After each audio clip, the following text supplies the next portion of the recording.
minimal ratusan juta untuk brand ambassador, sampai menyentuh angka yang pernah gue kerja sama ya untuk Indonesia itu sampai 5 miliar untuk jadi brand ambassador. Zaman gue tuh kerja di TV ya, kalau mau pakai Agnes Mo, kadang-kadang dia baru ngasih harganya bisa jadi H-1, H-2.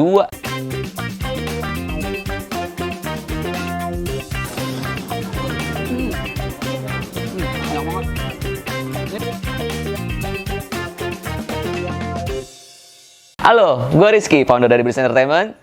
Kemarin kita sudah bahas kenapa artis dibayar mahal. Sekarang gue akan membahas edukasi tentang berapa sih bayaran harga seorang artis. Sebelumnya gue membahas dulu ya, sekarang dalam dunia artis itu ada yang namanya on air, off air, dan juga iklan. Dimana on air itu adalah tayangan di suatu TV, jadi artis tersebut muncul di acara TV. Sedangkan off air, artis tersebut diundang di suatu acara kegiatan launching produk atau kegiatan di mall atau suatu acara yang tidak muncul di TV. Sedangkan iklan adalah si artis mempromosikan suatu brand tersebut, di mana ada yang namanya brand ambassador, ada juga yang namanya endorsement. Gue membahas dulu dari sisi on air. Berdasarkan pengalaman gue dulu kerja di TV, menentukan harga artis on air itu ada beberapa macam ya caranya, yaitu di mana artis tersebut bisa diundang secara talk show dan juga acara special event, misalnya ada blocking spesial di TV, acara acting dan lain-lain, itu harganya jelas berbeda. Biasanya untuk di TV harga paling murahnya adalah di talk show karena itu syutingnya hanya kurang lebih 1 jam.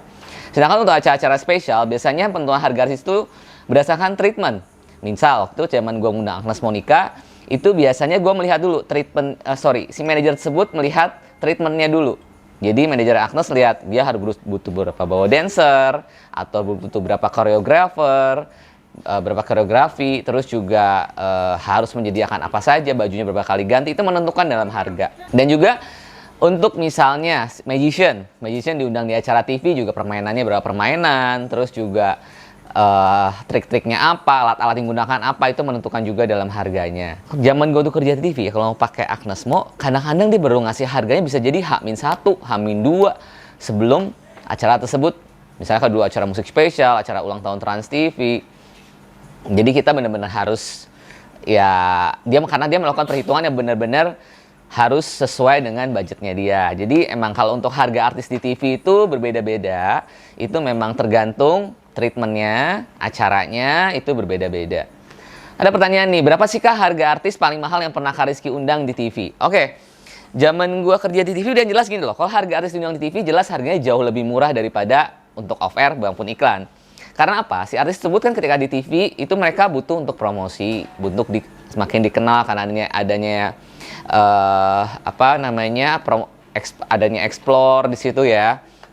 Jadi dengan dia sering muncul di TV, otomatis dia akan mempengaruhi harga dia makin tinggi di off air dan juga di iklan. Dan untuk zaman gua kerja di TV, harga paling mahal seinget gua 200 juta deh ya. Untuk acara TV sih masih agak-agak make sense ya. Satu kali show ada yang artis yang dibayar 200 juta zaman gue dulu. Oke. Untuk TV kurang lebih seperti itu. Untuk on air, itu yang namanya on air. Terus untuk off air.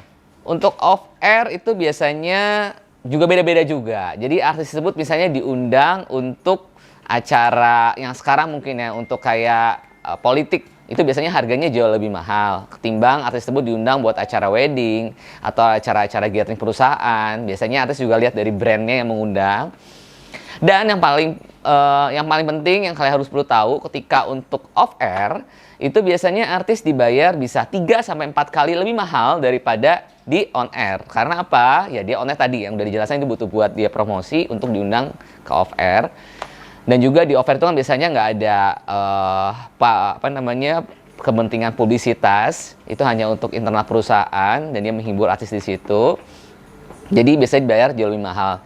Dan yang perlu kalian tahu juga, ketika acaranya itu diundang di acara, misal artis tersebut diundang di malam tahun baru, itu yang pasti harganya juga lebih mahal lagi karena dia itu adalah momen spesial. Jadi momen spesial biasanya dia bisa 3 kali sampai 5 kali lebih mahal dari harga rate dia normalnya. Kurang lebih seperti itu ya. Sekarang mungkin kalau kalian lihat artis yang paling banyak diundang off air yang anak-anak idol ya, kayak Mahalini, Lyodra, Tiara, dan mereka bisa dibilang sekarang artis paling laku mungkin di off air. Ya, selain yang penting artis yang lama-lama juga masih banyak juga yang masih sering pada muncul di off air ya, kayak kita lihat BCL, terus juga Afgan, udah masih banyak juga. Tapi sekarang mungkin kalau kalian lihat yang banyak sering muncul-muncul di offer tuh ya, bener nggak sih? Kalian kira-kira siapa sih artis offer yang pengen kalian undang? Kasih komen ya di bawah.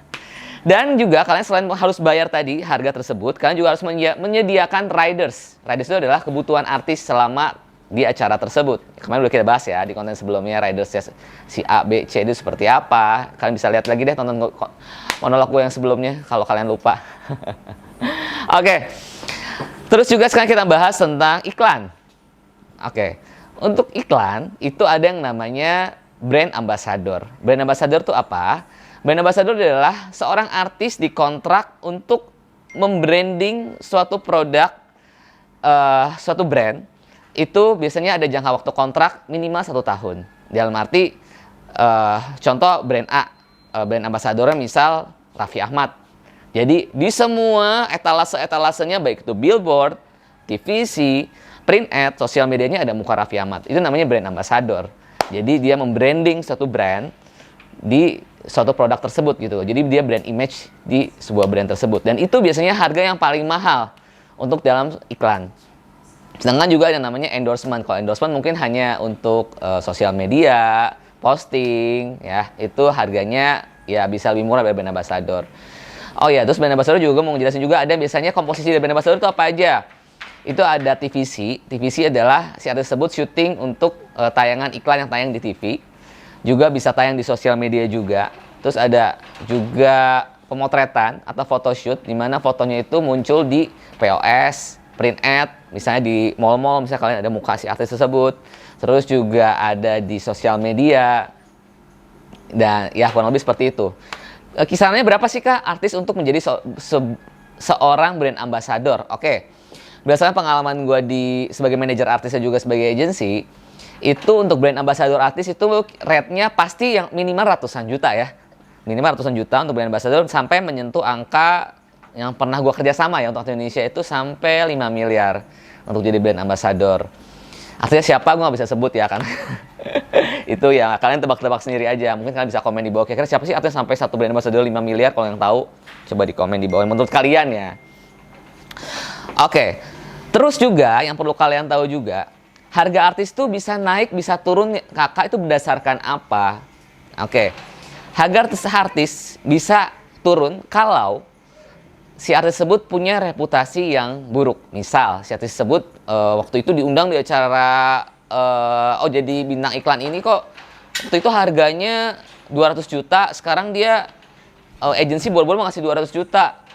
Karena dia punya reputasi yang buruk, bisa jadi dia harga bisa turun setengah harga mungkin atau berapa. Itu biasanya ya itu. Makanya kenapa sekarang banyak artis yang pengen memberikan citra yang baik itu di media maupun di masyarakat, supaya ya itu salah satunya juga bisa mendapatkan secara harga juga bisa baik. Karena apa? Kalau misalnya suatu brand, ketika artis tersebut sudah punya image yang tidak baik, pasti dia juga buat memperpanjang kontraknya juga mungkin dia nggak mau ya. Iya sih, pasti nggak mau kalau image-nya udah nggak baik. Terus ya syukur-syukur itu masih mending kalau mau diturunin kalau emang udah nggak diperpanjang kontraknya. Ya, dan juga untuk acara-acara di TV atau acara off air, biasanya kalau artis tersebut punya image yang kurang baik, biasanya mempengaruhi ke harganya. Bisa harganya bisa lebih murah.